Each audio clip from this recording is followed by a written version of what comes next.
Welcome to the acclaimed podcast, The Deep Dive, featuring your esteemed hosts, Andy Monitor and Drew Dimzik, powered by BetSperts. Welcome to The Deep Dive, eve of week 6, and it feels like a very normal week where we got some teams on buys. It's a little smaller card. We got some new quarterbacks we got to figure out how to handicap. There's a little bit of, this is a kind of the first sort of normal regular season feeling week for me at least. And I've made 5 bets on sides and 2 bets on totals so far. I think other than one, they've all moved to my favor to the point where I don't think I would even really advocate anyone listening make these bets because my takes are pretty lukewarm this week, Andy. How you feeling? Yeah, there are some unique situations that are probably steering me away from betting on a couple of these games at all. I'm going to be leaning on the Discord a little, find me some fun props because I probably have fewer than that. Although there was a couple things I looked at, and that just takes time. Props take time. You got to dig into usage rates and the defense they're playing, and it's nice when somebody just hands them to you. That's even better. But yeah, we're going to dig in on some props this week, and I'll have some team totals I like. I have a couple totals I like, a couple sides I'm looking at. I haven't bet anything yet. I'm gonna let you sway me one way or the other on some of these ones I like. I did make all my adjustments this morning. It was a tough one because you have some more new quarterbacks, and it's that makes it tough. I stuck with my guns on rookie quarterback where I needed to make that rating, and obviously it's a big downgrade in New Orleans. They have some other issues too. So some weird situations, some goofy matchups, and some really big mismatches in a couple of spots as these offenses and defenses clash in week 6. Before we get live here, little housekeeping.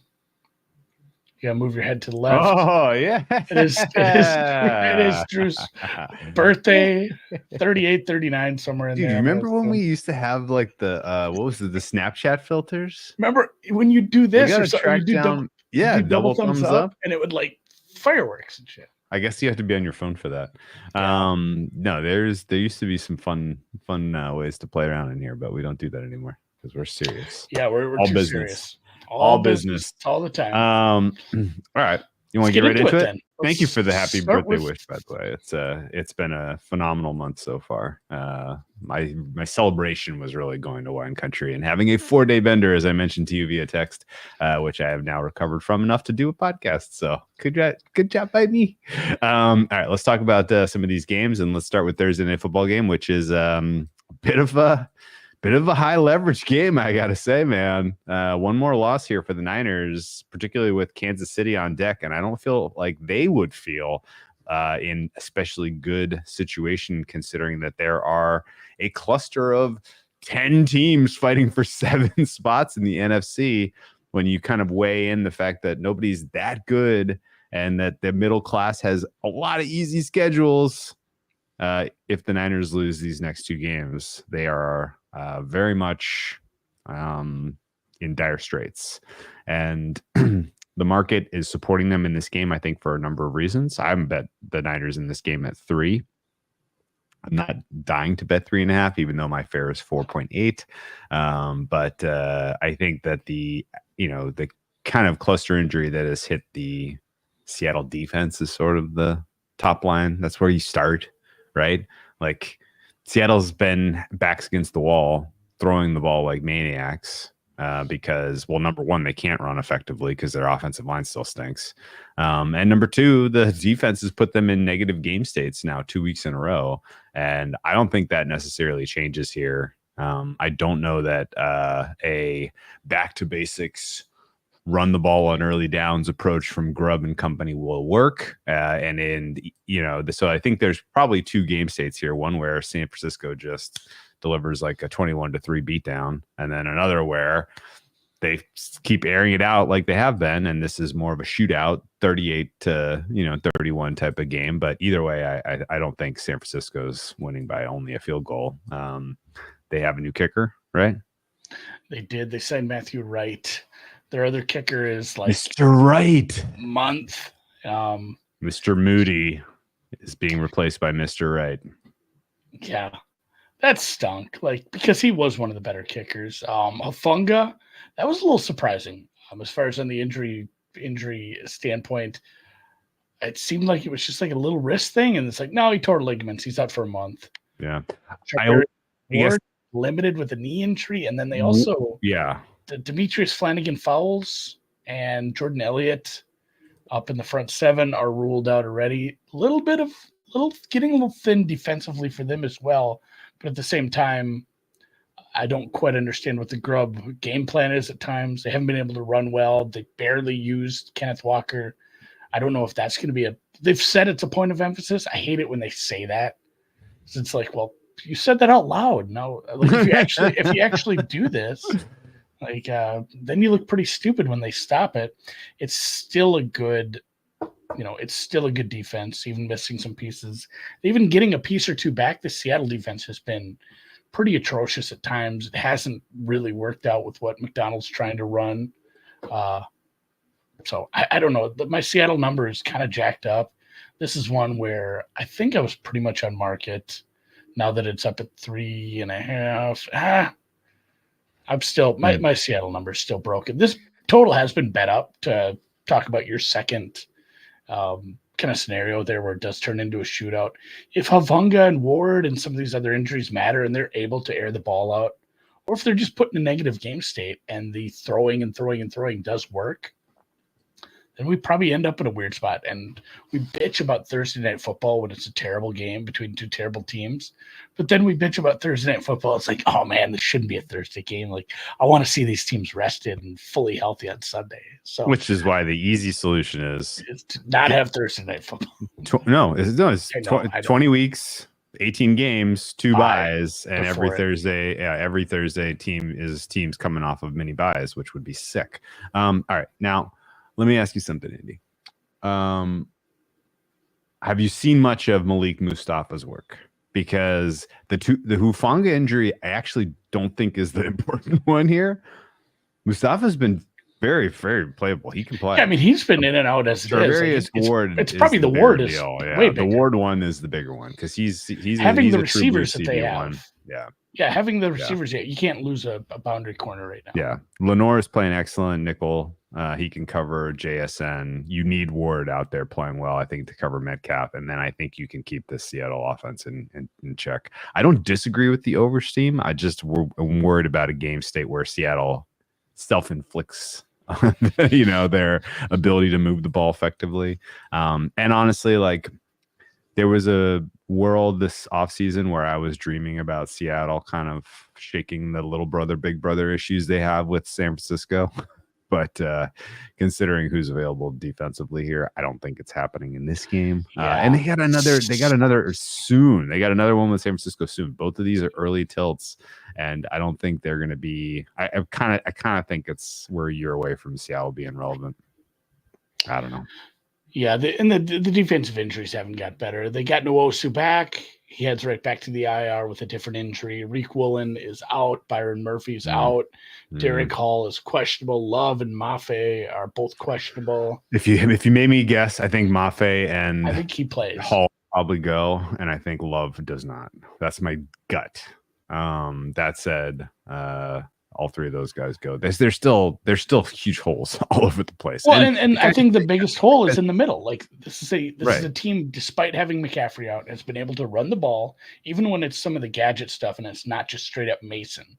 They've been able to run the ball. This is a depleted defensive interior. This is a bad linebacker / safety group at times when it comes to stopping the run. Like that's where I do worry about the oversteam a little too. If it just turns into Niners are up by 10 and they decide to start running the ball, because I think they'll be really, really effective. Yeah. So homework for me and for you and for all the listeners before halftime tomorrow is really going to be try to just synthesize what's going on with Purdy in this offense right now. Because the first quarter of the season, they were asking Purdy to do very different things. Time to throw was long. He was making throws way down the field into tight windows. Like it literally felt like we're going to try to kind of continue to push your progression. as opposed to just giving you all of the easy button stuff that we normally would under a Shanahan system. And then that all kind of looked like it was bearing fruit. And then they were doing fine for most of the first half of that Cardinals game. And then Purdy couldn't convert a touchdown at the end of the first half that effectively would have ended the game, right? 27-10 into the locker room. Game's fucking over, right? Instead, 23-10, couple of, bad turnovers. Oh my God, it's 24-23.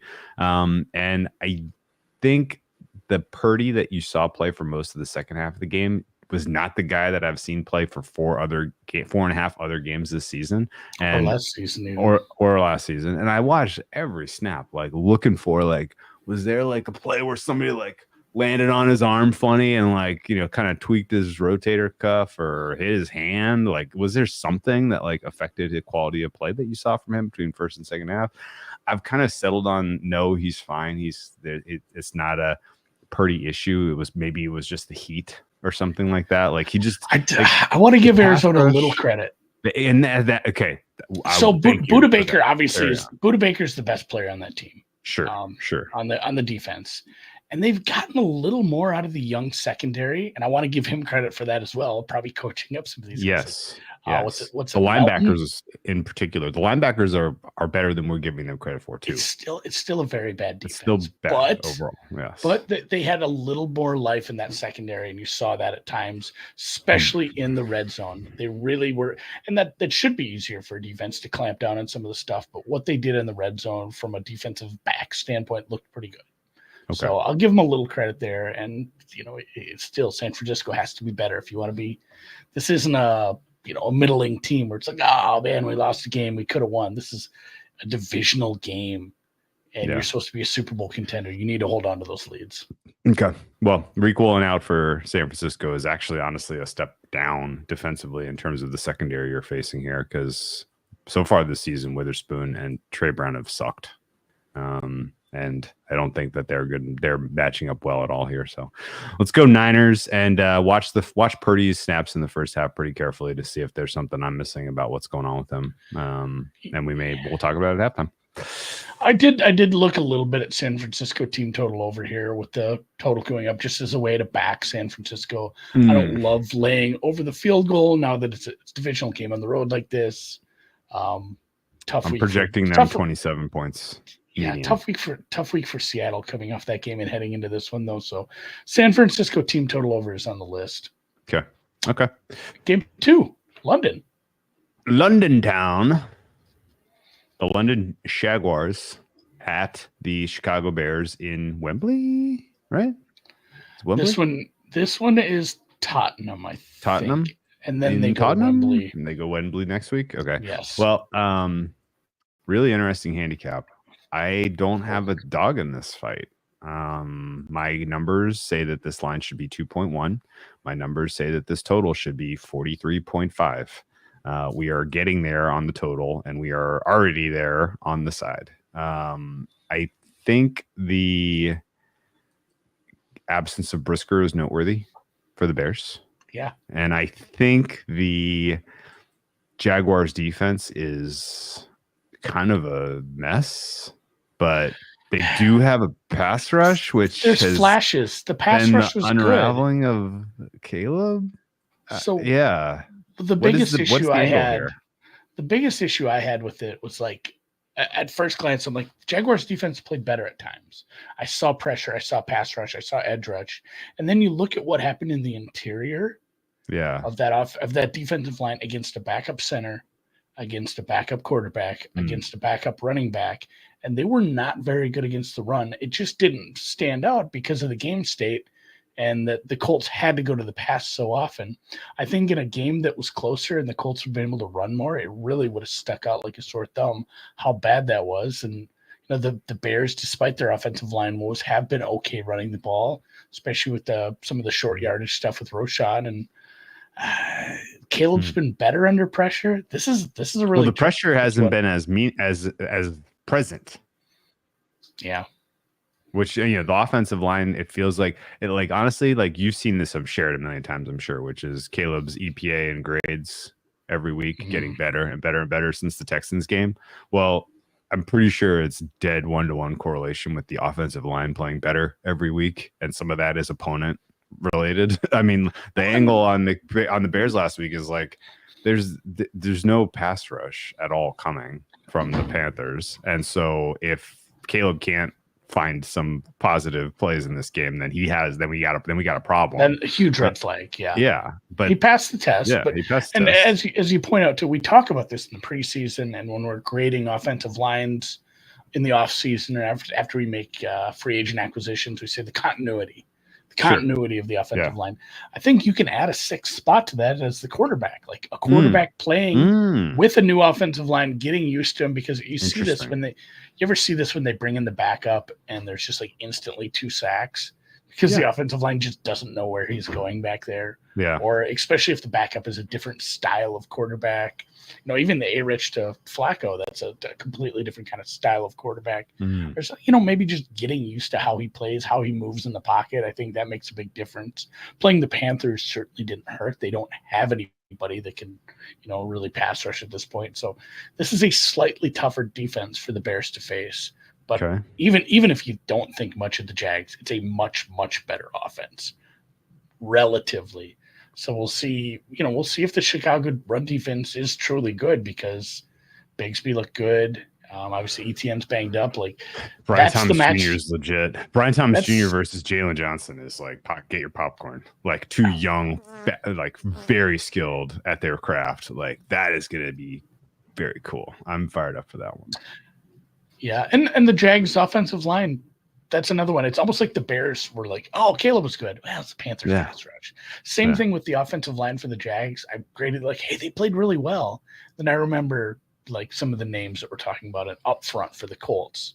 So was that Fugazi? I don't know at the same point. And then kind of a sneaky injury too is Duvernay. Yeah, he's been really good in returns. He set him up with a nice field position spot on a punt return, and I don't know that he plays in this one. Yeah, no, I think they IR'd him. No, did they? I don't think they might have IR'd him. Sounds like he's out. I think they might have. Tyson Campbell's on his way back. That is good news. Doesn't help him at all this week. And then the Bears stuff is mostly just, Pickens and Terrell Smith are still the guys are just still out this week. Brisker's new. They did leave that window open a little, where they said maybe he catches later flight, and they put the kibosh on that. Tevin Jenkins did fly. Okay. His ankle, I don't think his ankle keeps him out. There's going to be people that bet the Jaguars in this game, saying the Jaguars are very used to traveling to London and the Bears are not. I would combat that take with the Bears went to London on freaking Monday. like they're doing the thing that I wish more teams would do, which is just get over there, start getting your team acclimated, treat it like a mini camp. I like it when teams do that. Leave from the previous stadium. Yeah, leave from the previous. Just go. Just get your treatments that night, whatever, early treatments on Monday, and then get on a plane. And that's what the Bears did. And I honestly think it was probably a good strategy. We'll see. You could see the Bears continue to take steps forward. Not exactly sure what to make of the Bears coaching staff either right now. Shane Waldron is not grading positively for me, but Eberflus, for whatever it's worth, has this defense playing very, very effectively, and they kind of feel like they're playing for him. So the Bears are probably the most confounding handicap in sports right now, and I'm going to pass on this game until we get a little bit better understanding, or just bet on them against bad teams. And I'm not convinced that Jacksonville is a bad team. Although I don't want to say anything nice. I don't want to say anything nice about Eberflus, and this clearly isn't a 1-to-1 with Doug or anybody who's played for the Jags for a while, who does have the experience of how this travel should be handled. Eberflus was on the Cowboys staff in 2014 when they did a London game. So he's done a London game. In fact, they beat the Jaguars that day. Just 10 years ago.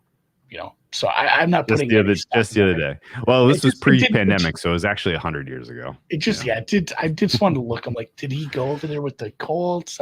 He did, and the Colts went last year to Germany. But I just wanted to dig in to see if he'd been to London as the head coach, which maybe he has some insights. Okay. Speaking of what do you call it? Head coaches with experience. We forgot to mention this is Mike. Excuse me. Forgot to mention this is Mac's first Thursday night football game. And you got a rookie head coach on Thursday night, a situational spot there. All right. You ready to move to the 1 o'clock slate? I got nothing on that Jags game. I'm probably going to watch it. I looked lightly at just with the offensive defensive matchups. I looked lightly at Jags team total under. My numbers would say that that's a bet. Yeah, it's pretty close for me. So I'm dangerously close on the first. Let's put that in the queue for secret pod play, just because I don't really have anything that's screaming at me for secret pod play. All right, actually, there is one thing that is screaming. Secret pod play. I'll hold my tongue now. Real quick, Patrick has a question before we move on. What do you think of Jags as a teaser leg? I mean, it's a dog leg. It's going to get out past the touchdown. They're a team that can throw their way back into a game if they're down points. So, yeah, I think that's a very reasonable leg. The dog teaser legs have done well. Lowish total. Low enough total, I guess. Yeah, neutral field. Yeah. Washington, Baltimore. Baltimore is currently a 6-point favorite against the Commanders. It's been total. It's been 6.5 all week long. So I had to double check that I wasn't misreading that. The total is now currently 51.5. This has been 2-way action side, 2-way action total. The 2-way action total is maybe more interesting because it was one way, as opposed to kind of battling. Yeah, it didn't bounce. It went up and down. Yeah, right. Elevator. We had an elevator total, and we've gotten some fighting over the side. My general thought is the 6 points is a lot to lay against an offense that can create explosive plays, particularly in the direct shadow of the Ravens just getting gashed in the passing game against the Bengals. I will say that the Bengals wide receiver and skill position group is substantially more talented than the Commanders. I will say that the Commanders, quarterback, I guess, Daniels, we gotta have to have a conversation at some point about like what is the right rating for him. I've gone up and up and up and up, and now I'm there. I'm top 5. Right on the 5.6 right now. I don't have a huge gap between him and guys who I know with high confidence are good. I sat down and watched every single one of his snaps this season in order. Just NFL Pro, by the way. Oh, chef kiss. Just say, hey, you know what? Give me Jay Neal's pass. Pocket passes. Any play he threw a pass on. Put them all in order and just auto play them. Yeah, and what I kind of came away from it is that he is a very fast processor. He is extremely good at identifying busts and willing to take risks. He's got a great eye for a bust, Andy. Willing to take risks and has been in a positive game state a lot this season. I know, and I just want to watch every second. I know. Of it. It's like finally a test. Finally a test. I know. And looking at the schedule, I said, "This is the test." Like when I looked ahead a few weeks. Yeah. And then what you saw last week versus this defense, like, fuck, is it? Humphrey's banged up, and oh man, what is it? Yeah, Humphrey being banged up is. What if it just turns into another shootout like we had last week? Because I mean. It tracks very similar where it's like this offense isn't quite as good as the Bengals as far as skill position players. They might have a better quarterback. Yes. And if not, at least it's close. And the defense, although they played a little better and we saw some pass rush, a lot of it was interior. That's kind of what you expected. I don't know if that's a good thing this week. Unless you have guys who can contain on Lamar. You really want some pressure up the middle with, maybe your tackles getting blasted or, your defensive ends getting blasted by a tackle out wide and Lamar just takes off. Like he needs someone probably watching him the whole game, which sucks because Louvu. Louvu's you want a safety spying him though. You don't want Louvu. Well, that's the problem. If you take a safety and move him to spy or up in the box to protect against the run between him and Henry, you get what you did last week. Like Cincinnati did a good job of bringing guys up and limiting Derrick Henry until overtime. But look what happened. They kind of got gashed in the back end. This is a worse secondary. It's going to get. It's kind of damned if you do, damned if you don't. When you have this kind of, crew put together, and I know there's been some issues with that interior offensive line. Those guards aren't great, but I don't know if the pressure is going to amount to much. We've seen that with Lamar. God, I wrote this down. I have a good note on Lamar from an article. He has a 5.5% sack rate. When pressured. That's on all so that's like a good rate. Oh my God. It's not a great rate, but when pressured, it's amazing. But when pressured, that's what I'm saying. Like it's wild. This is from like Next Gen Stats. Wow. Somebody threw it in an article because I was looking at his sack rate, and when he scrambles and stuff, 5.5% sack rate when he is actually pressured. So they have to count it as a pressure. Someone has gotten off their block and is pressuring him. And only 1 out of 20 times that turns into a sack. That's amazing. Seems like the only strength of this Washington defense. Pat Mahomesian from against the Saints. That's like a Pat Mahomes Saints number, honestly. Yeah.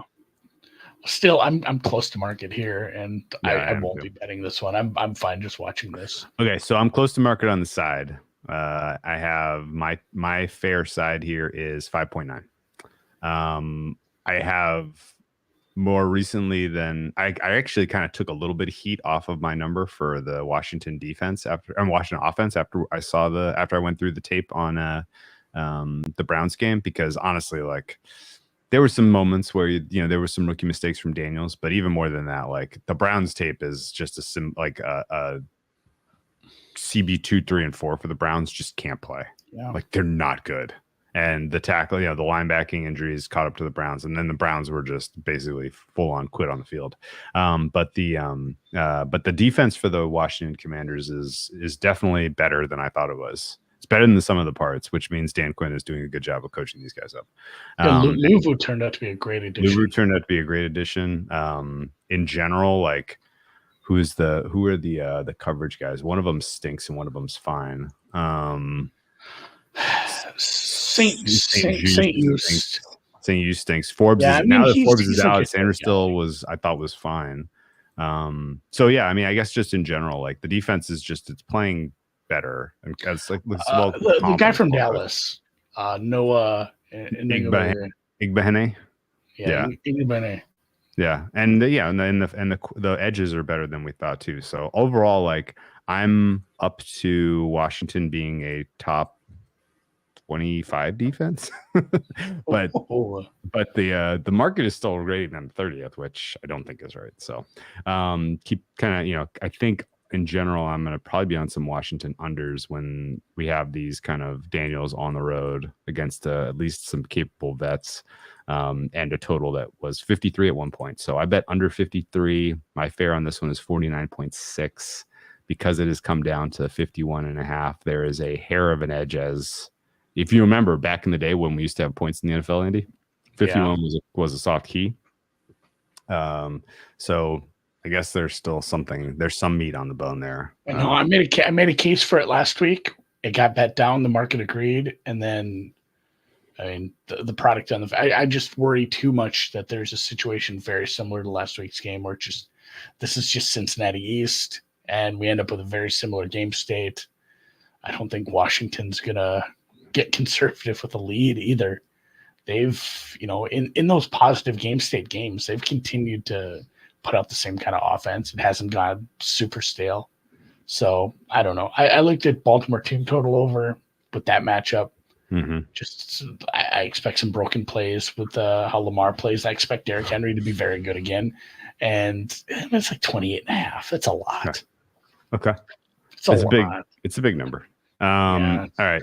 So yeah, I'm projecting 28-21 here basically. And yeah, I think it would be Baltimore pass and it's under pass. And I'm at 6.12. Wouldn't play it with market number price. Now. Arizona Green Bay. We have mentioned a little bit. We let the cat out of the bag a little bit. That second half, the Arizona Cardinals defense was much better than expected. They played very well. Specifically, like some of the coverage in the red zone, I thought was especially good. They're being well coached and coordinated. Gannon, you need to pay attention to. The problem is they played a lot in the heat, and now they got to travel to Green Bay. This is not a great spot, in my opinion, for the Cardinals defense to have another step up opportunity, particularly because there are so many ways that the Packers can hurt you, through the air, most notably. And they're not going to be able to get much pressure at all on Jordan Love. I think Jordan Love is going to have all the time in the world here. And I think that spells trouble for Arizona. I know Jordan Love is a second half of the game guy. But I think this is probably the start of the get right for Jordan Love moment. My fare on this one is 7. So I laid the 5. What say you? Yeah, not that San Francisco has a bad offensive line. It's average to above average, but this is a top 5 offensive line in Green Bay. And I mean, Dubs is back after his little shit fit. Everyone else, like Musgrave and Watson, are practicing. It's basically Devontae Wyatt, who's, a rotational front 7 guy. They're healthy. They're very healthy right now. It's a tough travel spot against, a much better offensive line and a quarterback who has a lot of ways he can beat you, like you said. And it's a team that's been running the ball well against teams that run, or against teams that struggled to, stop that. I think that's just another facet of why I got to pull up my price here, because I feel like I was close on this as well. I'm looking at ratings here. Look, week 6, Green Bay. I'm at just a shade over 6.5. I'm close. Okay. Or excuse me, just a shade over 6. I make this price almost the exact same as the Baltimore number. That's weird. This is down. 5 is a consideration, but I think if I played this, I'd play it like alts too. It does feel like I think it feels like an ass beating. And this is another one where I did look at this total. So this is another one where the total did come down. It's at 47.5 now. Got bet down from 50. I kind of like this over, but I do worry that Arizona isn't contributing all that much if this turns into an ugly one. Well, see, that's kind of what I was going to ask you about. So I don't have a good read still on this Green Bay defense at all. I know the pass rush is fucking horrible right now. They're not getting anything. Yeah, but they do have like a nose for taking the ball away, and they do have a nose for covering the middle of the field, and like that's sort of where in general I would expect that you can really put some pressure on Arizona here. I laid it with Green Bay. This is definitely going to be a contest play for me based on where this is trending. I heard Suma likes the Cardinals in this one, so 5 is going to stick around. I would assume. I think. I'm not even high on Green Bay relative to the world here. My Green Bay number right now is plus 1.4. Like I'm not seeing it with Arizona right now. Minus 3.2. I'm higher on Green Bay. I'm much higher on Green Bay than you. Arizona. Will Hernandez. The Will Hernandez injury is bad. So that's again back to the Green Bay pass rush to kind of put a bow on this. If they can't look good against this, and maybe it doesn't all end up as being sacks or hits, because Kyler Murray is slippery as well, but they're missing Jonah Williams and Will Hernandez. 2/5 of the starting offensive line are now out for the year. You should be able to get some pressures. If they're not getting pressures and at least converting a little bit, I think they might just have another bad defensive coordinator. We'll see how that goes. And then for the Cardinals, the only other injury news was that rookie Darius Robinson, shout out Vegas refund, is practicing, and Zay Jones should return to practice as well. I don't know how much he matters. It'll help. They say that the offense looked worse with McBride out. Getting him extra weapons is definitely going to help. So Zay Jones coming back soon. Oh, did he go yard? We got to give Mr. Patrick a shout here. What a reverse jinx on the Mets money line is going to be painful when this finishes 1-0. Try 4-1. Well, the game's not over. I know. I'm just saying that was just a beautiful reverse jinx by Patrick. Was it March? Well done. Well done. Lindor. the second choice for MVP after Ohtani, who's going to win, I think. Anyway, maybe an over. Maybe an over. Okay. Maybe a first half over. That was pretty electric, man. God, the Mets are fun. The Mets Tigers World it's Series fun that there's great. It's Cannot fun wait. that there's baseball in the middle of the day. Yeah. Mets Padres as a series would be great. Padres are pretty damn good too. Pretty fun too. All right.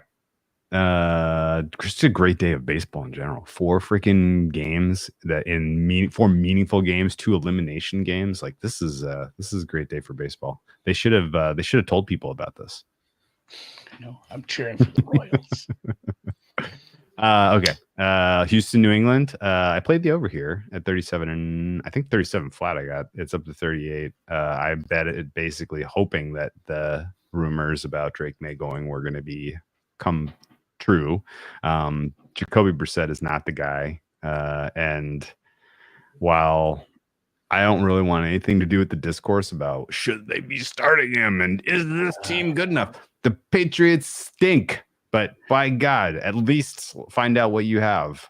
And honestly, it is virtually impossible to make the offense that we've seen the last 3 weeks from this Patriots squad worse. Can't be done. Is there any proof that starting a guy behind a bad offensive line and be in a bad situation is very detrimental to careers overall? I mean, we've seen David. You can cherry pick. You can cherry pick both sides. That's the thing. You can cherry pick both sides from Houston. CJ Stroud was behind a terrible offensive line that was constantly injured last week, and he had one of the best rookie quarterback seasons ever. Well, I mean, Jaden Daniels. I mean, besides Cosme, who stands out on that offensive line? I know the Patriots are worse than most offensive lines in the league, and they've been thoroughly beat up. But if you are a brand new offensive coordinator in Alex Van Pelt, and you cannot put together a game plan that keeps him semi-clean while still seeing what he can do, you probably shouldn't have the job. You should probably got a town on a rail. If you can develop him and he learns while under significant pressure, when you start giving him better protection, he'll know what to do when the play breaks down sometimes, as opposed to other times where you give a guy really good protection as he's developing, and then all of a sudden you start getting pressure on him and he doesn't know what the hell to do. Which defense leads the league in pressure rate?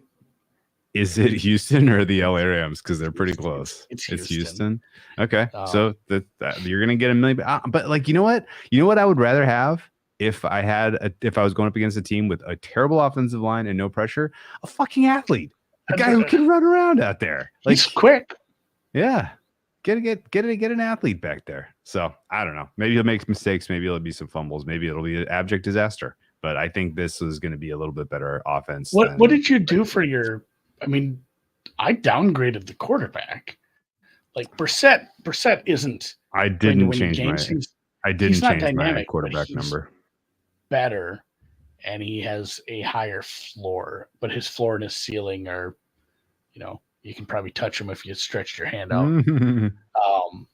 So it was a slight downgrade because he's a rookie and it's an unknown, and I'm probably not touching this game as it is, but I'm close to a touchdown here. I'm probably leaving this one alone. I did look at, the Houston offense. They should have some advantages here. Actually, they're, it might not be as good of a defense as we think, just based off some of the teams they've played. But without Nico, I'm kind of just backing off this game, and I'll be excited to see what May does. Yeah, I'm excited to see what Houston does too. I'd like to see these next 4 weeks. I'd like to see. Yeah, what do you get out of Tank Dell? Yeah, I'd like to see them continue to build chemistry between CJ Stroud and Diggs, between CJ Stroud and Dalton Schultz. CJ Stroud and Nico Collins are working with the same brain. That's mission accomplished. When he comes back healthy, knock on wood, which won't be December, but presumably November, then I think you want to have other chemistry built. And so that's your job if you're Slowick and the Houston offense right now, because Stroud is awesome. He's just flat out awesome. And if he'll work with the weapons he's got, I think. Anyway. I would be surprised if Kamari Lassiter won Offensive Rookie of the Year.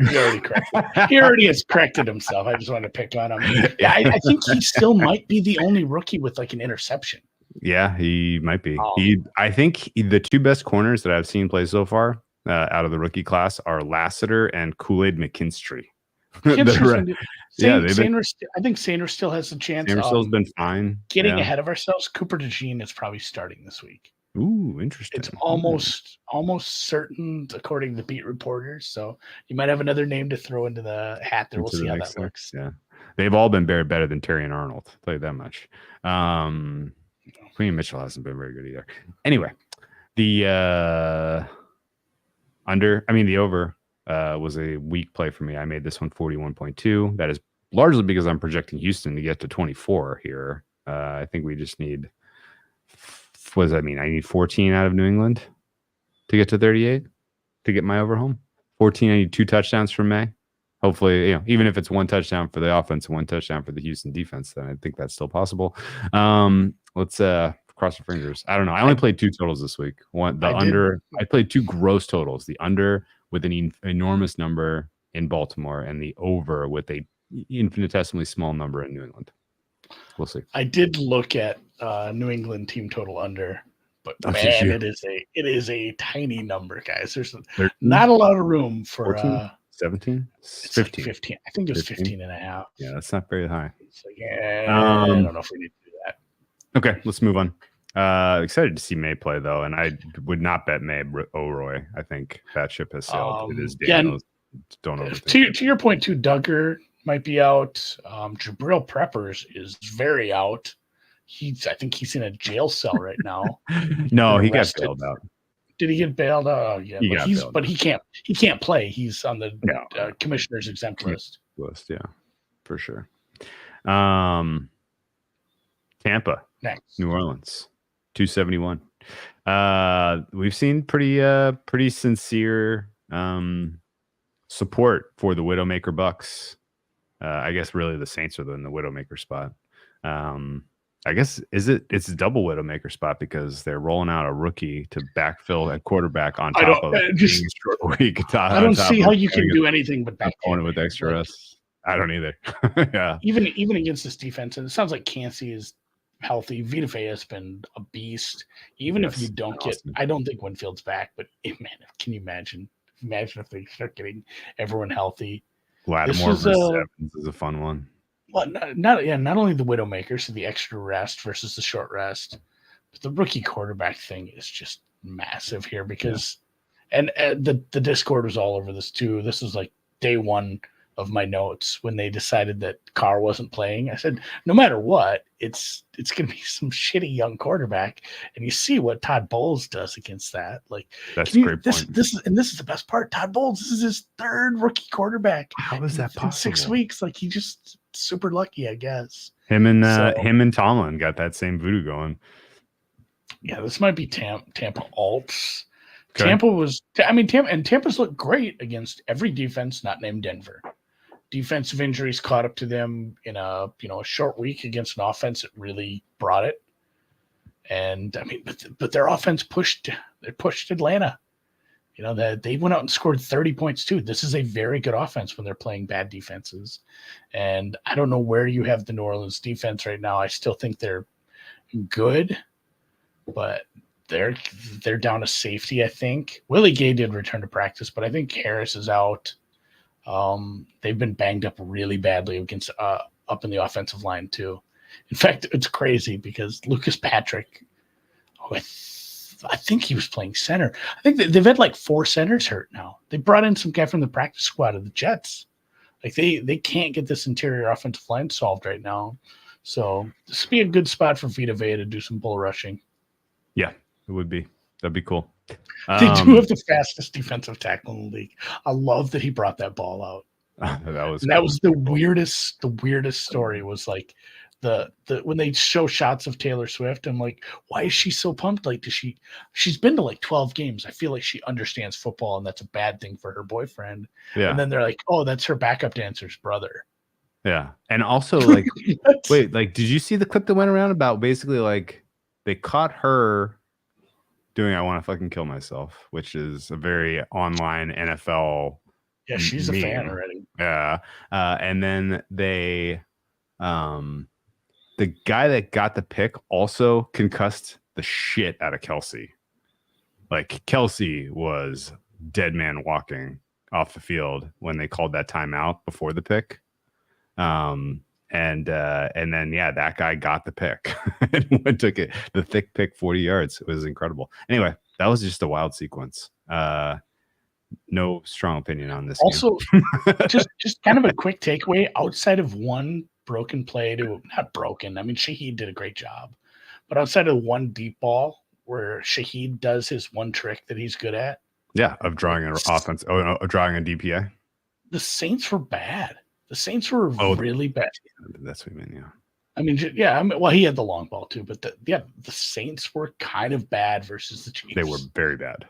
And the sequencing was terrible, predictable, uninspired. Kubiak has regressed faster than any other OC in the NFL. In 5 it's wild how fun this offense was, and I think a lot of it was health. Their offensive line played way above their head, and it was opponent.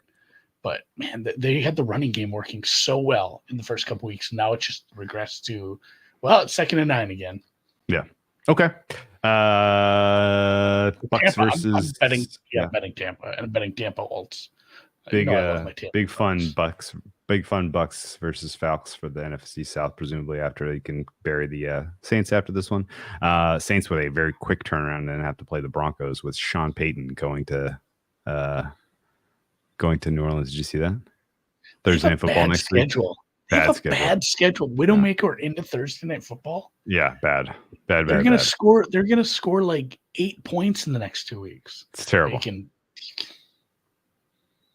You can old take expose me there when they put up a bunch, but Cleveland playing the Philadelphia Eagles, who are coming off of their bye.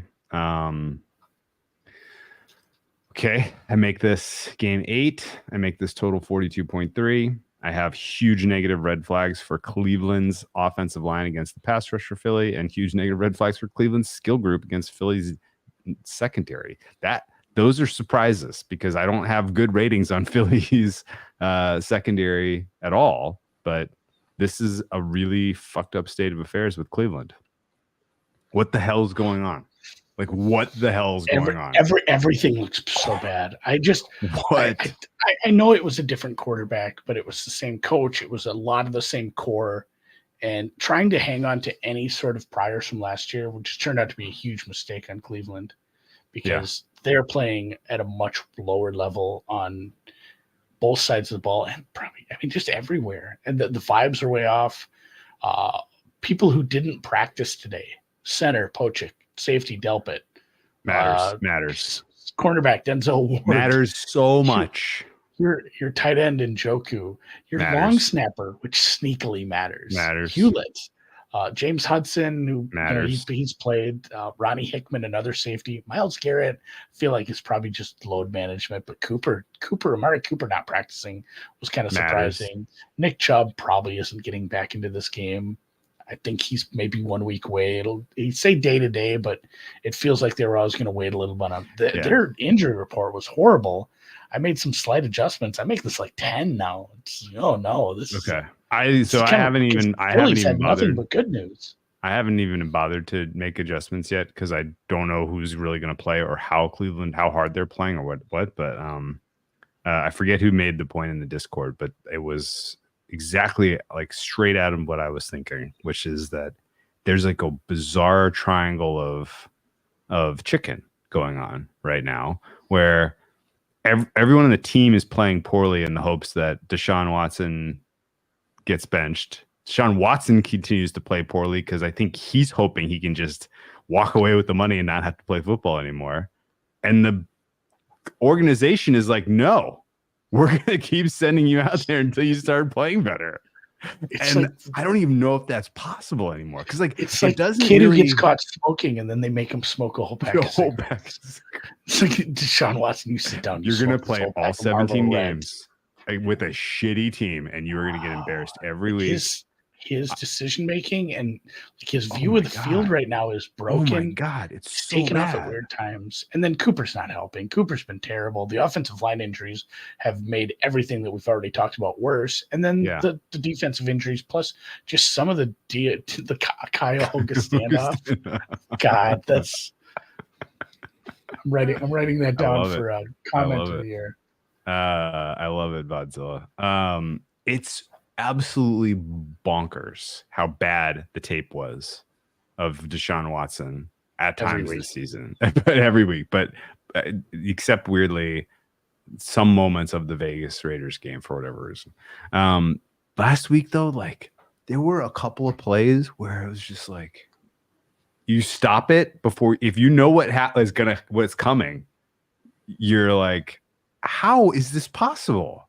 Like, how is it possible? There was sacks and dead play scrambles that were just like, there's guys running amok wide open.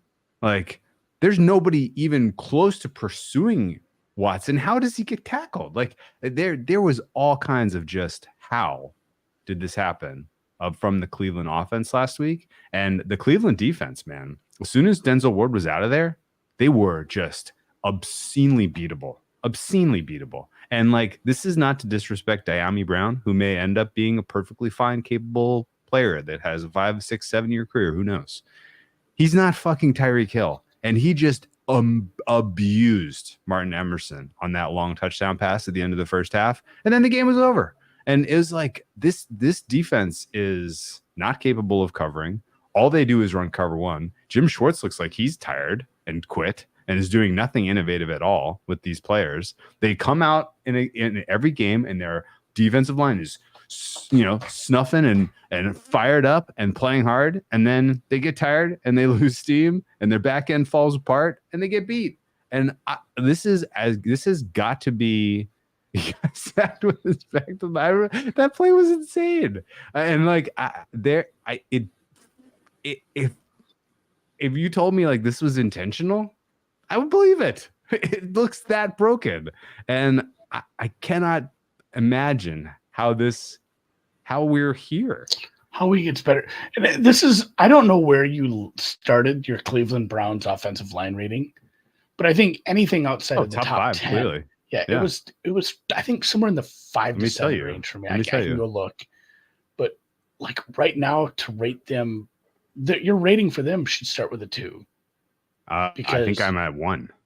No, I mean as far as if you're ranking, excuse me. Oh. Like they're 28th, maybe. Maybe. I think I'm lower than them on that. Batonio and Wills are okay. Teller's gone. Healthy. But like DeJuan Jones is a disaster at tackle. Zinter isn't good. I was about 6 on them. Pochik is hurt. Season. Yeah, I was somewhere in 5 to 7 range. I think I was probably right there where they were not quite Detroit, not quite Indy, Philly, all them Jets, or not Jets, Philly, but they were just almost in that top tier. And it's crazy how bad this has gotten, giving up big pressures to a Washington pass rush that hasn't done much of anything outside of some interior work. So I don't know. Yeah. This was rough. I guess we haven't even talked about Philly at all. Here's like Cleveland. Well, Philly's coming off bye. They're getting healthy. You're going to have 2 very good wide receivers available in this game, in A.J. Brown and Devontae Smith by the sound of it. And you're going to have 0 cornerbacks who can cover those players.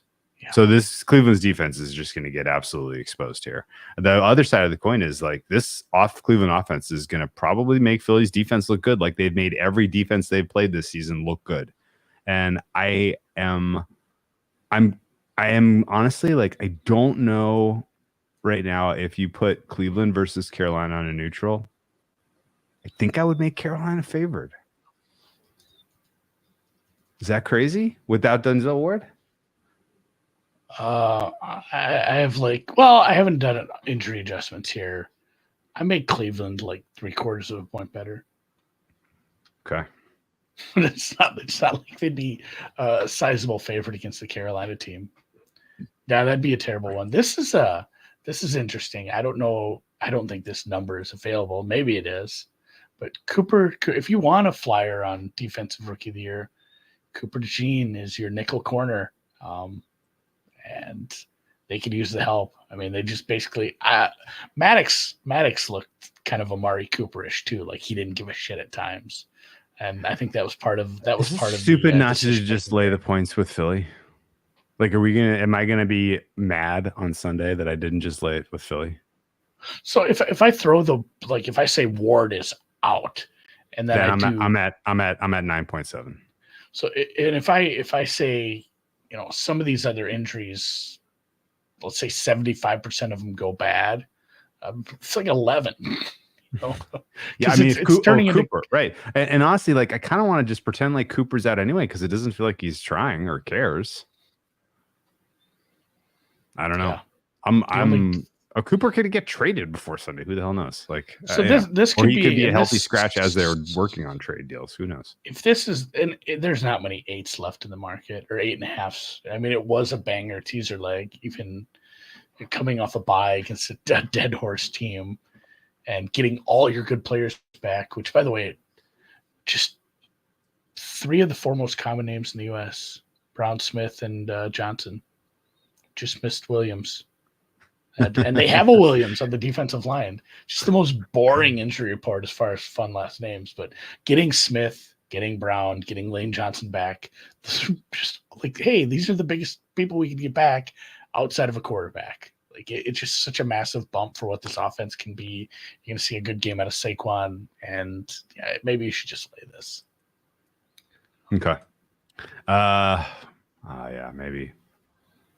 I mean, so the fact that it's stretching out to Philly, and we're seeing Philly money push this number out to make them a bigger favorite. And again, this look ahead was like 6.5, and the total is moving downward. Doesn't say a lot about the Philly Cleveland offense. Shutout, yeah. Okay, so the other one I wanted, that was the other one I wanted to pitch as a potential shower fart.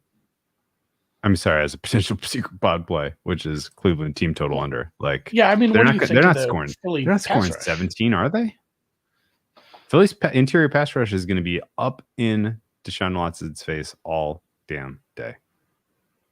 Off a bye, and I have them rated high enough. Yeah, this is a great get right spot for the defense, in every way you want to slice it. Yeah, I mean, just lay it with Philly, or play the team total under for Cleveland, or play the team total over for Philly. Like, I don't know. Like, both teams to score no. Birds win to nil. Over 2.5, and both teams to score no.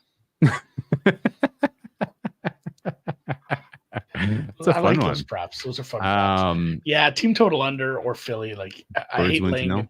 This might be the first team that covers a big number. I think so. Boy, the Fire Sirianni shit goes away in a hurry if they win by 30. Yeah, sure does. Especially if it's 30-0. He needed some of the bye weeks that we had. Tennessee, the Rams. The Rams now, yeah. Yeah, and like the Philly ones, they really landed at good spots for some of these teams. They came at nice times. Probably, dude, you know who else's bye came at a good time? Is probably Minnesota with Aaron Jones hurt. And Kansas City getting Travis Kelce another week so he didn't have lingering concussion problems. Like, this was good for a lot of teams. Anyway, you know how we lose this bet? A defensive score. Oh well. we get Jameis. If you didn't see that because you're listening in podcast form, I just ate it. Andy was eating an imaginary W. Yes. I would be like, if we get, let's say it is 14-3 midway through the second quarter, and Watson gets his bell rung, I'm feeling worse about my bet with Jameson because he's high volatility. And at what point do they keep putting Watson out there to lose so that they have good draft pick next year? I'm assuming Cleveland has their own first round pick next year, right? Yeah. I'm assuming. I don't know that.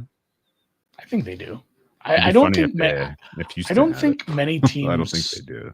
I don't think many teams aren't having their first round next year. Don't have their first round pick next year.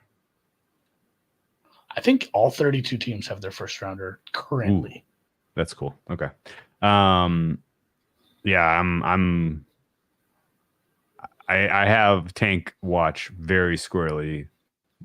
Eyes on Cleveland. Are they trying to win? Eyes on Carolina. Are they trying to win? And New England is now out of Tank watch because they are playing May, so they're going to be frisky and get to 3 or 4 wins. But Carolina could finish with 1 or 2. There's so many 1-win teams though, and obviously the Bengals, the Raiders are on Tank watch. The Raiders need to lose, and actually starting Aiden O'Connell's probably going to make that happen. Yeah. Jacksonville, Cincinnati, the Rams, they're not going to tank, but like Carolina, Tennessee, Cleveland, maybe the Raiders. Honestly, maybe if things keep going south for the Colts, I don't know if they'd go that way, but they should. All right, let's talk about Colts. I have nothing else to add there, but let's come back and put a pin in which secret pod play is coming from that game, because I think that's where it is coming from. Indy at Tennessee is a tough handicap because we don't really know who the quarterback for Indianapolis is going to be, and that matters because the style of play is different, and also the cast of characters that is now available for Indy is very different. If it is Aaron, if it is Anthony Richardson out there, it's a little bit of a tough look for flag country for the gun celebration. Yeah, thank you. There's a fine line between the gun celebration and the pulling an arrow celebration, right? Are they both illegal? Can you do brass knuckles? What if you did a grenade? I want to see people try every weapon, like bazooka, a claymore. Yes, I love it, man. Let's get an RPG. They should do one of these, like, and he's flying a drone. He's flying a drone. No drone. This is no drone zone. The one no that drone really, zone. Yeah, the one that really was fine being a penalty.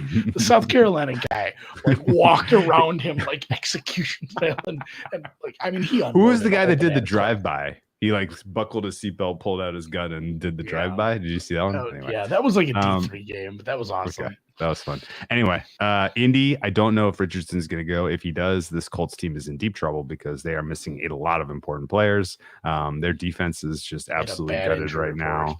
Bad injury report. If Flacco's out there, I believe Indy can score. If it's Richardson, this is probably a look at Tennessee. Levis is going to be back, but good luck finding anything positive to say about Tennessee. Honestly, like, they beat Miami, but Miami is putrid. My fare on this one, if it is Flacco, would be Tennessee -1 point, or Tennessee -1.3. If it is Richardson, it would be Tennessee -2.4. So it's marginal difference. My fare is 43. I don't make a big difference between the two. I don't have much to say about these teams or this game. No, I mean, the biggest thing is you got to give Tennessee a little bye for being off the bump, and then you take it away because they didn't start Mason Rudolph. But the Colts, I mean, so Jonathan Taylor, he's not practicing to start the week, but also Trey Sermon missed today's practice.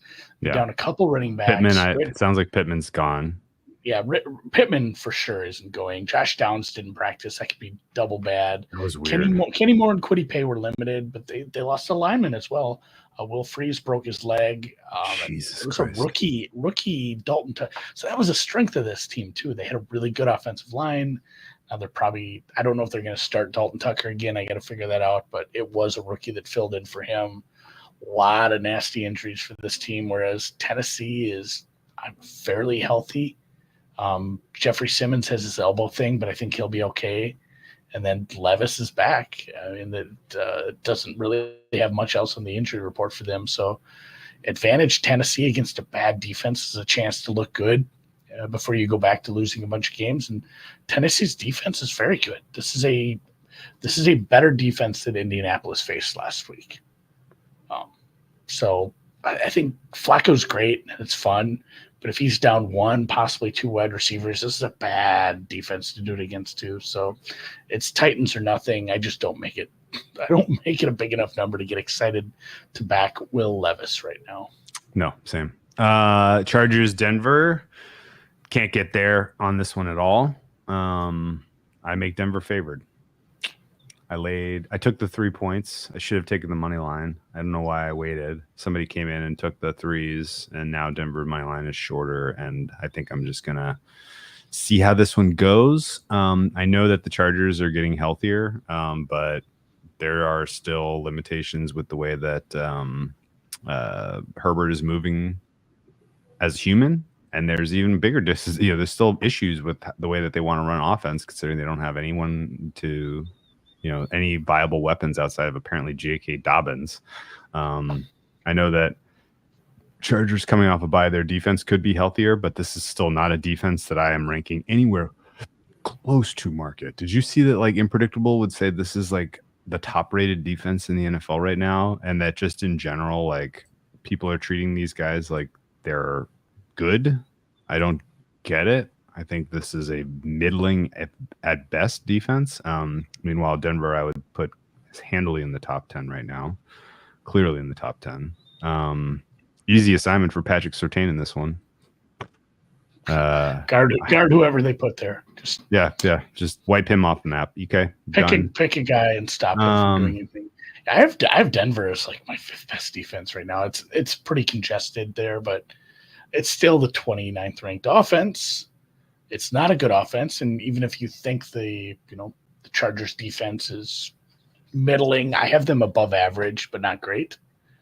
Now that they're getting healthy and they're off a bye, it's a easy job for them against Denver. This isn't. I don't think we're going to get what we saw last time out, where they score a bunch of points against the Raiders, where they're constantly put in good situations. I'm kind of looking at this under, despite it being what it is, because of what we saw. What you saw from the Chargers offense, the kind of ball that they can play, and then just what am I missing with the Chargers defense? Because DVOA has them number 2. Their advanced stats are fine. I'm not seeing it with these guys at all. What am I missing here? Let me look what I have. I got to pull up my different spreadsheet for this, but some of it is coming off a bye. It doesn't hurt, and then getting healthy, especially in that pass rush. They have a couple good pass rushers, Drew, and sometimes that's enough against a team that's had some injuries. The offensive line's playing better than I thought it was, but they still have some injuries. Let's look. Nix is doing fine at avoiding sacks. In fact, that's maybe his best skill. LAC. I have a great pass rush number. I have a good coverage number. Overall pass rush win rate is very high for them. Obviously, it's one game less of a sample.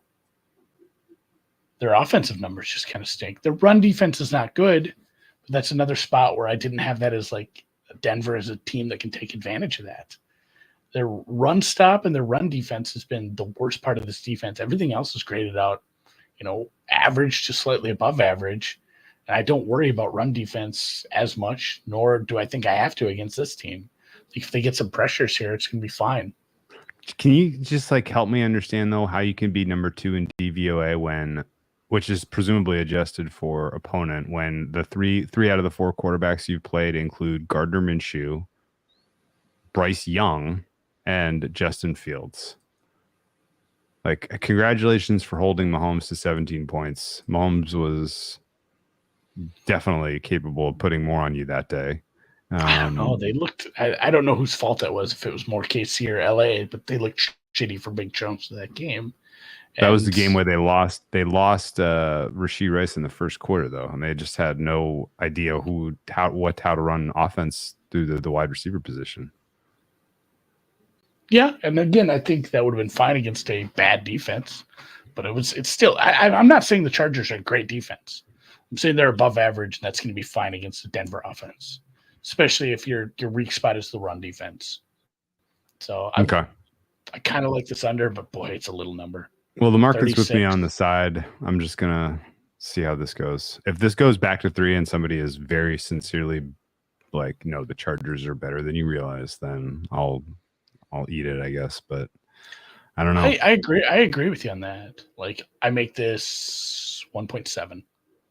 Okay. I think 3's a little, even throwing in a little extra for coming off the bye. I don't think they should be favored by 3 over a lot of people on the road. Is Slater going to be available? Because I kind of had him marked as not likely to play. Alt, I'm expecting to play, but I don't think he'll be 100%. There's issues. I think those are the questions we need to answer, because Bosa and Rashawn Slater were working off to the side early in the week, but that's Colson's not a good. Practicing. That's not a good. Alt was practicing. I think he goes. Colson's practicing. I think he goes.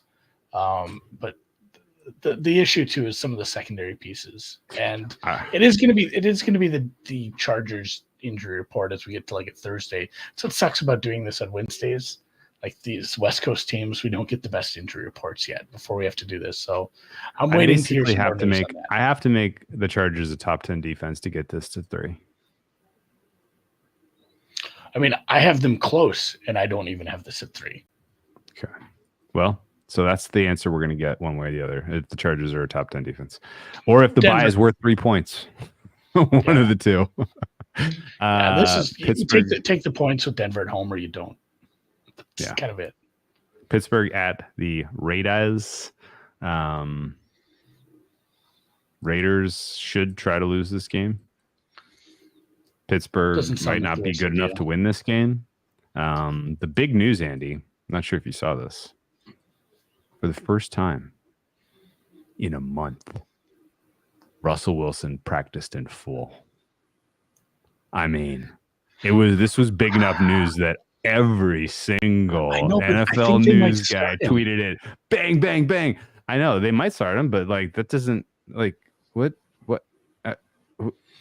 huh? I don't know. It's Wednesday injury report stuff, and he's a big name, but I don't know if it's a good idea to start him. But yeah, they were 3-0. That masks entirely that Herbig and Highsmith are unlikely to play for the defense here, right? Like there's big time injury questions for this. Yeah, Highsmith is out, and I don't think Herbig is close. No, Herbig's ruled out already. Yeah, they're both ruled out. Cordero Patterson's ruled out.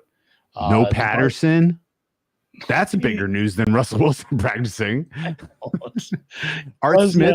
Who we running off? Jalen Warren might go. That's the only good news I had from that game. But yeah, this is not good. And did you see the Raiders DNP today? Max Crosby, Jacoby Meyer. Everybody good. Adams is out. Adams out. Colton Miller, Jackson Power Johnson, Zamir White. I have no interest in handicapping this game or betting this game at all. So I got to ask you a question that I am interested about. Christian Wilkins is out for a bit. That's he's out for probably the season. Yeah, Jones fracture. At least like until the playoffs. Yeah. No, I got to ask you a serious question, man. Are the Raiders actually trying to trade Davante Adams, or are they just sitting on him for spite? I think they are. You think they are trying to trade him? The rumors are that they've engaged with some teams. They're letting the clock run out and intentionally reducing the compensation they're going to get if they even ever decide to pull the trigger. Why would the compensation go down if it gets closer? Because you're getting him for fewer games. I know, but I mean, if that team's continuing to pay him, if that team wants to sign him, though. I do wonder who gets his Taco Bell house. I don't know what the situation is there. I think they're just worried about compensation because it was a big signing for them, and now he's gone. And I don't know. I don't think you can be too picky on this. You take your draft pick. If you have to pay a little bit of a salary, such as but it sounds like I think that might be the sticking point. Is they want the higher draft pick, but they don't want to pay part of the salary. And you have to, that's just the deal. If you want the higher draft pick, you have to eat part of that salary. So I feel like that's a sticking point, and we'll see. I'd love to see Davante Adams on a good team. I think everyone wins. Antenna are up that the Raiders aren't really trying to do this because we had good info last year that Adams thought he was going to Dallas. We had good info this year that he thought he was going to Buffalo preseason. We had info this year that from both Rodgers and Adams' side that they're talking to each other like the deal's already done. He's a Jet. Yeah. And then Pierce is up at the mic on the mic today, being asked questions about it, and he's shit-eating grin on his face. Adams is still a Raider. I don't think they're actually even really entertaining trading him. They're just going to sit on him out of spite. That's my antenna on this one. They're letting him think he can dictate to them, and I think that's the other problem too. Is he's being such a pain in the ass about it. Yeah, of course. Who knows if his hamstrings even hurt? It's probably not, but it doesn't matter. Not playing for them when they're sitting on him out of spite. That's the read I get on this. And honestly, if that's their prerogative, I suppose. But and honestly, again, because they've already got 2 wins this year. They need to lose a lot of games if they're going to get into a position to draft a quarterback next year. The bad luck for them is that the teams right now that are basically a little ahead of them need quarterbacks also. So they can be in a situation again, and the quarterbacks aren't good this year either. So and they're worse. Yes. So they may be in a situation where they're 3rd or 4th. They may be in the Giants spot where they're the 6th pick in the draft, and there are 3 teams taking quarterbacks ahead of them. They need the Patriots to finish worse than them. and not trade that pick. And not trade the pick, buy them one spot. I'm pretty much on market. I did look at Raiders team total under, but it's going to be like 17, maybe lower, probably 17 with extra juice. And with Herbig and Highsmith out, I'm not as keen on that. So not a side or a total in this one. Not really a game I want to watch unless Russell Wilson starts. That's funny. In which case you'll hate watch it. I get it. Yeah. All right. Atlanta, Carolina. I laid it with Carolina. I laid it with Atlanta here. Very difficult for me to price how low Carolina is right now. Last week, it was a story about reducing your defensive rating for Carolina to 32nd in the league. This week, it might be a story of reducing their offense to 30th. I know Andy Dalton is not as bad as Bryce Young, but Carolina now has injured weapons and no offensive line to go along with a rest disadvantage in this spot and kind of no incentive to win games. Yeah, not only do you get the extra rest spot for Atlanta, but they figured out their offense a little bit, and now they're facing a worse defense. And of all the things I could say positive about Carolina, which I could fit into a very small package, I mean, their offensive line has played well in this short part of the year. And now they lost Moton. Now they're down 2 offensive linemen at this point because you've lost Corbett, your center. His biceps is torn. He's out for the season. Moton is week for week. You're starting Yosh Nijman, the former Packer, probably at his spot at right tackle. Josie Jewell was another DNP. Clowney was ruled out. I think he's ruled out again. And Tommy Tremble, who's a part of a part of this offense now that, especially with Thielen out for the year. This was a bad matchup, and it just got worse with the injury stuff. And this might finally make the Atlanta pass rush look pretty decent. Just a Troy Anderson's basically their only injury. Quick correction and retraction: the former Green Bay tackle who will be stepping in for Taylor Moton, who is breaking his Ironman streak of 104 consecutive starts. His name is Yosh Nijman. Yosh. I always want to say because it looks like Yoshi. I know. He's Yoshin it. Yosh. It's Yosh like the soft J. Soft J. Tommy Tremble is lucky to be alive, says Patrick. Tommy Tremble took a hell of a hit versus the Bears. In fact, both players were concussed. That was the Brisker concussion, was the Tommy Tremble hit. Mm-hmm. Both of those guys are going to probably miss this week because of that hit. How do we feel about Brady Christensen and Yosh Nijman generating blocking lanes for Chuba Hubbard? And Chuba Hubbard was another one where that's a nice spot for them. It's been good, but it's not a game where you're probably going to be able to run a lot with Atlanta's offense the way they're playing. And I don't see how it's a lot of points. The only thing you can say is it's a lot of points on the road in division, but is it? I mean, if you get even a fraction of what you saw on Thursday Night Football out of Casino, this should be pretty easy number to make. I think. I don't think the Panthers are not a Division I team right now, is what it comes down to. Anyway, I laid it. I don't really have I went back and forth on laying the points or taking the over because I was like, Atlanta's defense is no good. Like, that's how this doesn't cover, is Carolina sneaks in the back door, Andy Dalton and them. But not with the offensive line issues that they got. They may actually make the Falcons pass rush look good. That's what I'm saying. This is like the one chance for the Falcons. Yeah. Did you say that? Okay. Well, sorry, I didn't hear you say that. But this is don't be fooled by the results game and upgrade. You have to write this in your notes. Don't upgrade the Atlanta defense. Yes. That's the takeaway. Yes. All right, and we're moving on. Okay. Detroit, Dallas. Couldn't get to 3.5. Played it. 3.5's gone. Winner advocating on playing 3. I'd still play the 3. You like Dallas here too? I can't get to this price. I thought I was the only person on earth that was advocating Dallas. I mean, it moved down. I make this. I thought I did a pretty hefty adjustment for the Dallas defense, and I'm still under the 3 here. This total is kind of high too. I mean, it wasn't the secondary that got hurt. I guess it's just going to be Detroit run, and certainly that would work with the injuries in the front 7. And if they're not able to pass rush at all, I suppose Goff has all day. It's indoor for Goff, but still a road game against a good team. And this is maybe the chance for like a CeeDee Lamb game. Is a weaker secondary, a weaker defense, a team that you can move the ball against. Like Dallas, they might need to learn how to run the ball. They might need to lean on this run a little Rico bit. Dowdell is not terrible. No, especially in the pass game. He's Rico Dowdell or Dowdle? I say Dowdle. I say Dowdle. Dowdle. Okay, Rico Dowdle. This is probably making the card unless I find something to steer me away from it. But it's the only things that sucks. Like Detroit's off a bye.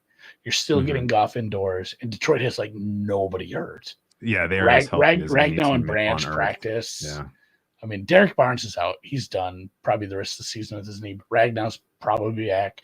Branch, who matters, is probably back. And then Dallas, has had some injuries. Now they lose Defensive Rookie of the Year candidate Marshawn Nealand. Guyton probably plays. He looked like his knee's a little banged up. Deron Bland. His window is open. He's not coming back this week. But the weird one was the Brandon Cooks injury. That was it was like he had a procedure, then he got infected. I don't know if he did change his bandage. Now he's out for 4 weeks at least. They used the dirty needle. Dumb. It wasn't even a procedure; it was an injection, right? Yeah, I don't know if he went and hooked up with the Chargers doctors for this or what. Seriously. The first game of the season that Aiden Hutchinson will be going up against a starting right tackle and Terrence Steele. Steele is still kind of so he should still have a productive day. We'll see.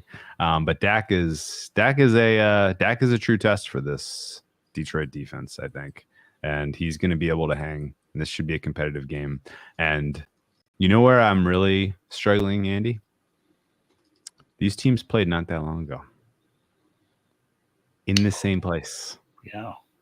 And do you remember what that line closed? I mean, was it like a pick? Dallas -5. Really? Yes. Dallas closed 5-point favorites. And yeah, there's no Lawrence. There's no Parsons, but they're not that different otherwise. And Detroit's not that much better than they were at the end of last year. So I think the secondary is going to, because the Jameson Williams thing is he's a boomer bust guy. He's a Deshaun Jackson. He gets his long one or he doesn't. And if they take that away and just say, run the ball, continue to run the ball, continue to be successful on, 3 downs against us and, hit Sun God across the middle or your tight end. They do have a lot of weapons.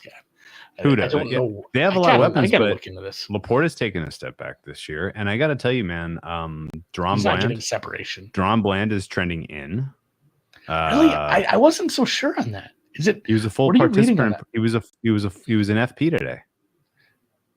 I know, but it's still so early in his window. I don't know if they bring him off that. I mean, if they do, that'd be awesome. You think? I think it was cautionary, or it was FP, they didn't. Usually, if your window's open and but if it was LP, that's one thing. But it was an FP. That's a good point. On a Wednesday. So that's what I'm saying, Drew. Is just my brain is programmed to see hey, the practice window opens. They almost never play that first game. We'll see him in. But if he was a full practice, that's a horse of a different color, and that makes a big difference. We were told it was a 4 to 6 week injury in the first place. Okay.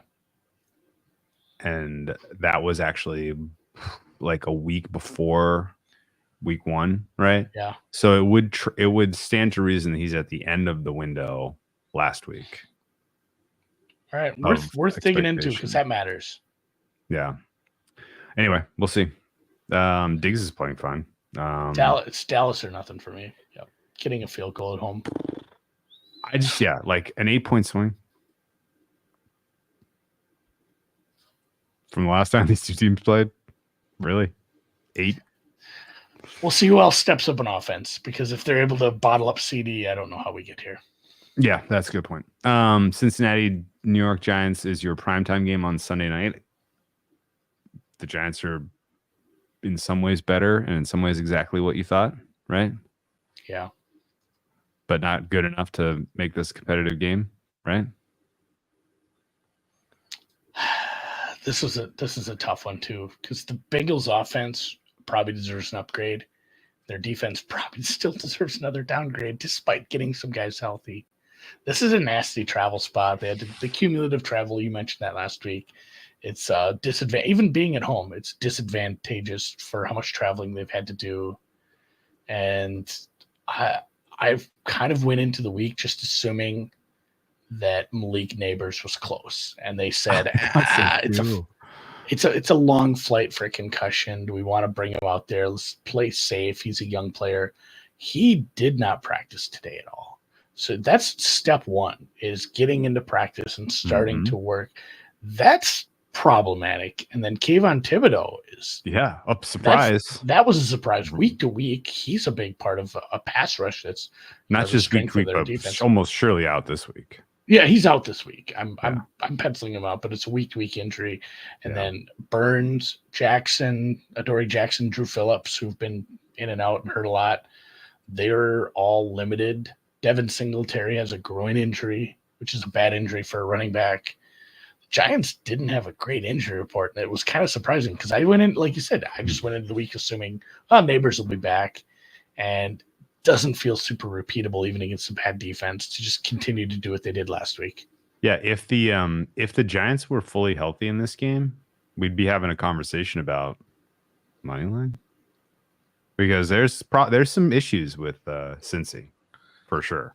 I mean, the Cincy defense I thought stepped up last week at times, and they got absolutely destroyed. Like, they had some moments in that game though where they were playing well, they were playing hard. They were playing, they did some good things, and then they just got completely gashed and ran out of gas. And they're old and they're washed, and that's not getting fixed in a week. And the offense loses Mims, presumably. And the guy that came in to back Mims up, Mims was already backing up Trent Brown, who had no business being on the football field. But he was playing fine. And now his backup, Andrew Stuber, dude, he was not good. I penciled Mims out as well, but I guess he's practicing. Is he? Okay. Yeah, because he got hurt. So he got hurt.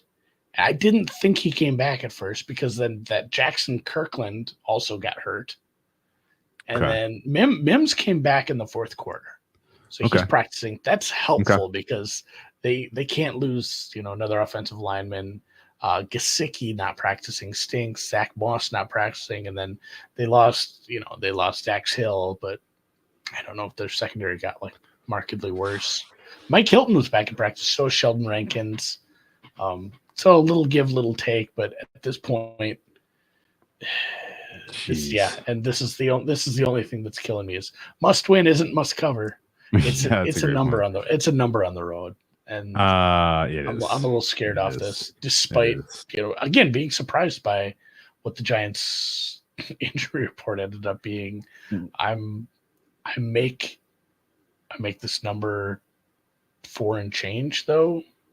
I'm just terrified of it. And so I'm not there. A big part of it is that Cincy defense is so bad, and I don't think I downgraded them enough. I think I have to fix this number a little. I'm not even at 3. And I think it's because I haven't done a full downgrade on who's available for the Giants yet. And I'll probably be at 3 when I get there, but that's where this is my number with Neighbors out. Okay. You're at 4.5 or whatever you said? Yeah. 4 and change. Yeah. 4 point something. I think this is an easy pass. Yeah. I went up against the Giants last week. I don't know if I'm just behind on the market. My total is 0.1 off. That's no fun. I think I'll be taking Sunday night off. What about Monday? You gonna make a bet there? I'm gonna be taking Monday night off at the New York Jets. I heard everybody else on Earth's take on the Salah firing, Andy, but I haven't heard yours. The floor is yours. I don't think it matters, does it? I did put a few sentences together for the newsletter. I'm like, I should touch on this. Oh, you did? I didn't see that. The more I looked at it, at the top of the power rankings? At the very top, I looked at it. I'm like, it doesn't matter. Like the defense maybe gets a little worse. I don't know that his leadership was really affecting what are the biggest problems for the Jets? It is the play calling, the play sequencing, and then Rodgers kind of looked bad. Rodgers, those interceptions weren't on Todd Downing and Nate Hackett. Those were bad throws by him. Those were bad decisions against, let's give some credit to Flores, some good defensive secondary, some good defensive game planning, and, just some of the disguise that they're able to use. But all of those are bad throws. So if you're going to trot out the same exact offense, the defense was good. This Jets defense did a good job against, a pretty good Vikings offense so far this year after traveling to London. So I don't understand how this is supposed to fix anything. But at the same time, I understand where ownership's coming from, where they said, hey, we don't want to lose this season. And we don't think Salah's the guy to get us out of here. Fine, fire him then. Like, I understand the move, but I would have fired Hackett as well, because this offense, and they can say, and Rodgers can say, I had nothing to do with this, and I don't have influence like this, but it feels like keeping Hackett is part to keep him happy because it is somehow his guy. And I don't understand how this is going to fix anything. At the same time, I kind of want to bet the Jets. I mean, it feels like the Jets are dysfunctional. And every rumor and speculative tweet about this is plausible, which is evidence that this is a dysfunctional team, right? And they have so many insides, so many moles, and so many leaks, and so many kind of aggressive coverage people that it kind of doesn't matter what the truth is. All of the worst possible negatives we're gonna get spun for everyone. Right? Like Saleh has his guys who's spinning stuff for him. Rodgers has his guys who's spinning stuff for him. Woody Johnson's out there making statements. Like, if you said that ultimately, the fact that all those people had to make statements, everyone had to make a statement about this, and it was like, oh, Jesus Christ. And also at the same time, it's like when Bill Clinton had to come out and say he didn't have sex with them. Yes. Well, the fact that you came out, you had to come out and say that depends on what your definition of is. Is that what it was? Was that what the quote was? Depends on what your definition of is.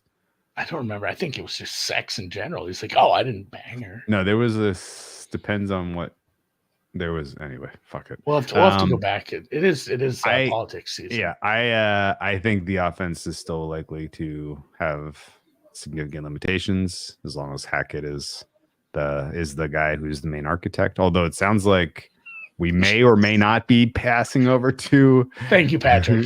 It was a BJ. That was the only infidelity that ever transpired from Bill Clinton, surely. Okay, so the question I guess I have is how much of a role is Todd Downing going to have, and how much does that matter? And I don't have answers to either of those. I think the issues that the inability to run block and create effective running game, considering you invested all of those resources in the offensive line, and you have it just feels like good healthy running backs. You have good running backs. Got to be scheme, which means that effectively,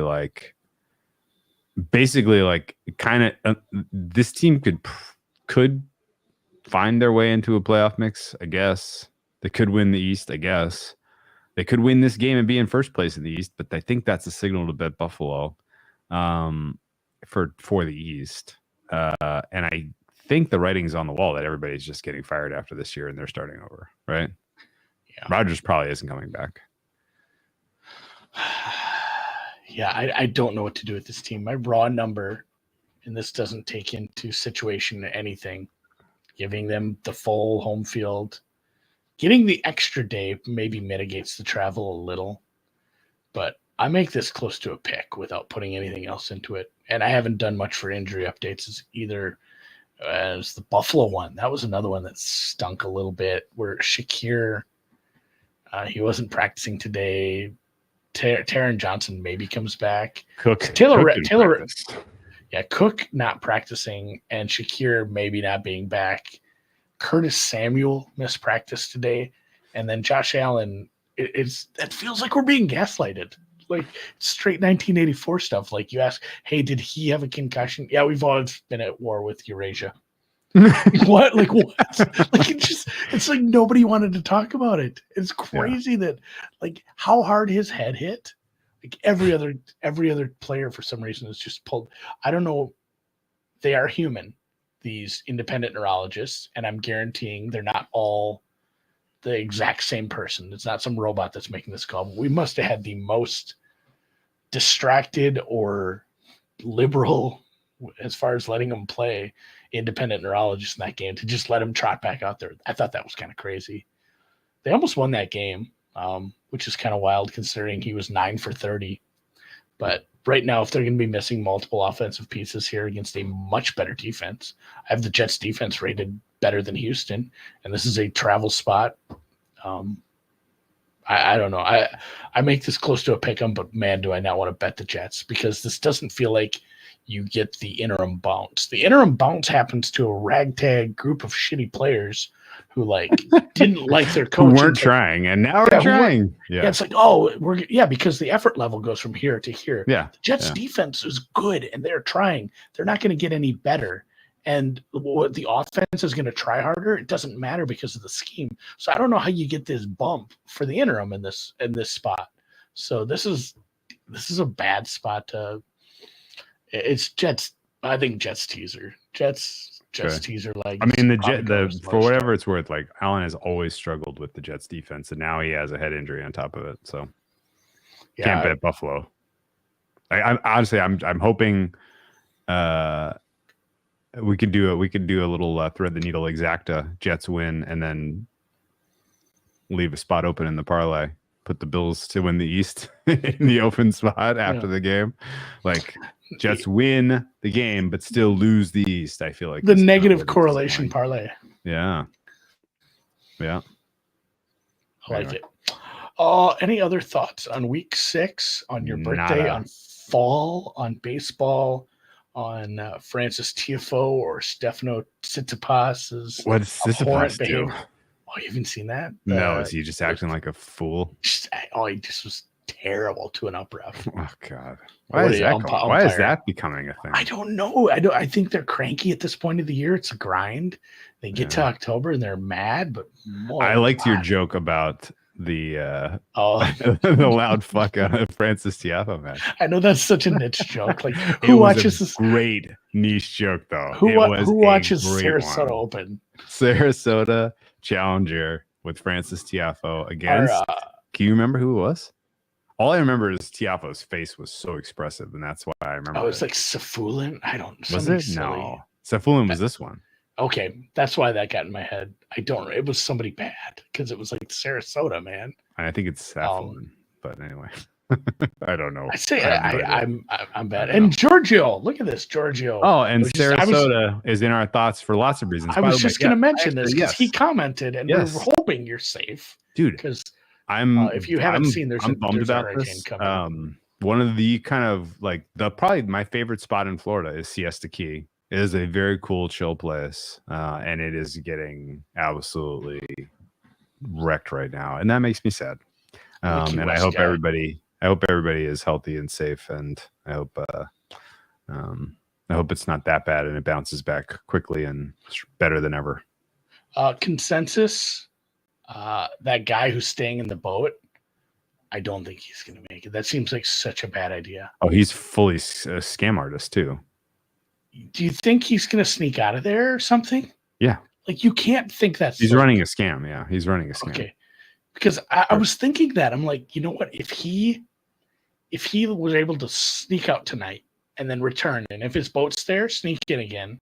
If his boat's in a million pieces, you go lay on a shoreline somewhere down 100 yards and wait for somebody to find you, and then you're doing the talk show circuit. Of course.